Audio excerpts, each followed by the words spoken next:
चांगला परिसर असलेला कोथरूड या इथे फार प्राचीनकालीन मृत्युंजयेश्वर मंदिर आहे।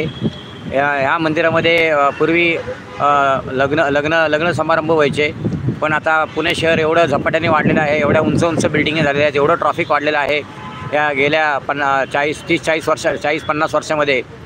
तर सगळा पुण्याचा काया पलटला आहे। तर आता आपण आलेलो आहोत कोथरूडमध्ये मृत्युंजयेश्वर मंदिर बघायला। आपण इथे बसलो होतो, घरातनं आपण चहा घेतला होता। काकूंना बरं नाही म्हणून काकूंना सोडायला आलतो, म्हटलं चला आपण इकडे मंदिर आहे, मंदिराचं दर्शन घेऊया। हो, लाईक डन झालेले आहे, धन्यवाद। हो मित्र, आता 2च मिनटं थांबा, मी ट्रॉफिक भरपूर आहे, रस्ता क्रॉस करतो आणि जे थंबनेलमध्ये मंदिर दाखवलं आहे ते मंदिर तुम्हाला त्याचं दर्शन देणार आहोत। तर चला या पटापटा। लाडके काका, आवडते काका, मराठी वाङ्मयेश्वर चॅनलमध्ये मित्र स्वागतम सुस्वागतम। मराठी वाङ्मयेश्वर चॅनलमध्ये आपले सगळ्यांचे सरसे स्वागत आहे। हो, काका इकडे बसलो होते चहा पीत। हो, हे काय चहा झालेला आहे पिऊन चहा काकांचा। आणि काका आता मृत्युंजयेश्वर मंदिर दाखवणार आहोत। बघा आता पुणे शहर झपाट्याने वाढलेलं आहे। हो, लाईव्हवर स्वागत आहे तुमचे। हो, काकांचं लाईव्ह बघण्यासारखं असतो, ऐकण्यासारखं असतो। चला, काय हरकत नाही, या लवकर या। हो बघा, आपण आता मी तुम्हाला दाखवतो। बघा, आपण आलो मेन चौकामध्ये कोथरूडमध्ये। आपण गाडी इकडे पार्क केली, इकडे नाश्ता चांगला मिळतो, इकडे मस्तपैकी छोटे छोटे समोसे खाल्लेले आहेत काकांनी, म्हणजे काकांना एनर्जी येईल। आणि काकूंना इथं कामावर सोडलं, कारण त्यांना त्यांच्या तब्येत ठीक नाही, त्यांचा गाडी चालून प्रॉब्लेम, त्यांना म्हणलं मी सोडतो तुम्हाला आज। तर त्यांना इकडे सोडलं कोथरूड भागमध्ये, आनंदनगरला त्यांची बँक आहे। आणि 10च्या आत त्यांना सोडलं, त्यानंतर मी इथं नाश्ता केला आणि चहा पिलेला आहे। आणि इकडे बघा, ही बिल्डिंग बघा किती उंच आहे कोथरूडमध्ये आपण आलेलो आहोत।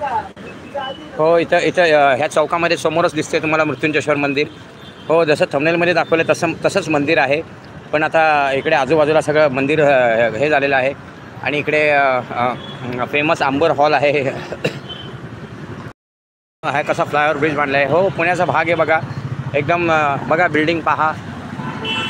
हो, पुण्यामधील कोथरूड भाग आहे। ॲव्हेंटी नावाचे बिल्डिंग आहे। हो, सार्थक सक्सेस स्क्वेअर म्हणून भरपूर, कोथरूड म्हटलं की पुण्यामधला डेव्हलपिंग भाग। हो, आणि इकडे मस्त फ्लायओव्हर ब्रिज आहे बघा, इथे काका बसायचे। हो, काकांचा आवडता स्पॉट आहे। हो, काकांनी पुण्यामध्ये भरपूर फिरलेले आहेत आणि काकांना पुण्याची सगळी माहिती आहे। पण याच्या पूर्वी आपण आपल्या घराजवळचे सगळं दाखवत होतो, पण आता आपण हळूहळू पुण्यामधले सगळे भाग दाखवणार आहोत। त्यातला आज सुरुवात आपण मृत्युंजयेश्वर मंदिरापासून केलेली आहे।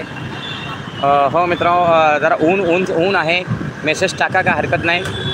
पण एक वाचतो मी। हो, तुम्ही बघत असाल माझ्या डोळ्यावर चष्मा आहे, ऊन आहे। हो हो, काका बघा कसे मस्त थांबलेले आहेत चौकामध्ये। आणि बघा इथं हा कोथरूड भाग हा जो आहे हा खूप रहदारीचा भाग आहे। पुण्यामध्ये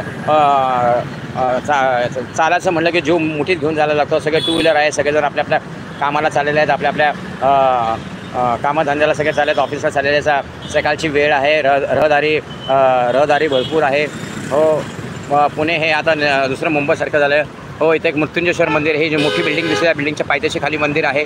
पाहत असाल तुम्ही, हे बस चाललेली आहे, पुणे स्टेशनला बस चालली आहे। पुण्यामध्ये बस सेवा पहिली एवढी चांगली नव्हती, पण आता हळूहळू बस सेवा चांगली सुधारलेली आहे। अशोक लेलँडच्या बसेस आहेत।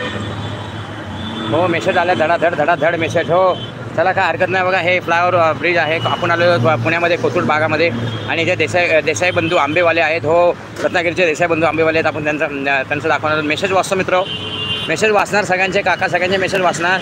हो, काकांचं स्पीड भरपूर आहे, ह्या गाड्यांचं जसं स्पीड आहे तसं काकांचं स्पीड आहे। काकांचं वय आहे 59 आणि काका एकदम पॉवरफुल एनर्जेटिक आहेत। आणि काकांचा लाईव्ह बघण्यापेक्षा ऐकण्यासारखा असतो। आणि बघा, इकडे आंबा खावा।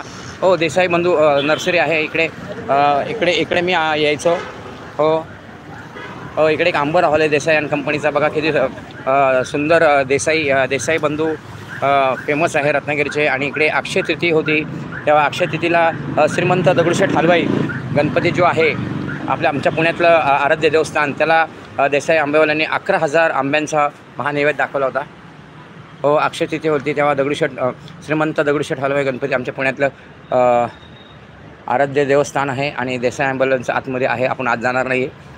बघा इथं, बघा कसं किती छान आउटलेट आहे आंब्याचं, इकडं आंबा लटकलेला आहे बघा, देसाई बंधू आंबेवाले आहेत। हो, आणि 1932 सालापासून हे देसाई आंबेवाले पुण्यामध्ये रत्नागिरीवरचे आंबे आहेत। हापूस आंबे असतात, एकदम स्पेशल आंबे असतात, देवगड आंबे असतात, पावस आंबे असतात, अमृत पायरी आंबा असतो।